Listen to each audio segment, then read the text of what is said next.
Preparation. The items must be clean and dry to allow the dye to penetrate and bond directly to the material and not be blocked by grease or dirt.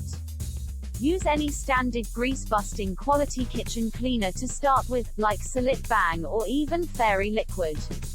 Remove any residue left behind with our fantastic TRG Universal Cleaner, which will completely evaporate, leaving a perfectly clean and dry surface.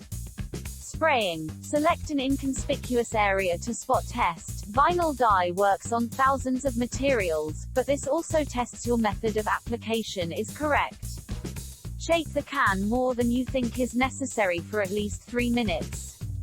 Spray only very fine layers to build up a single coat. Just like spraying the spots on a leopard each time. Leave for 10 minutes to dry, ideally at room temperature. Apply 3 to 5 more sprays the same as the first, leaving at least 10 minutes between sprays, and this will make up a complete layer that will cover any other color.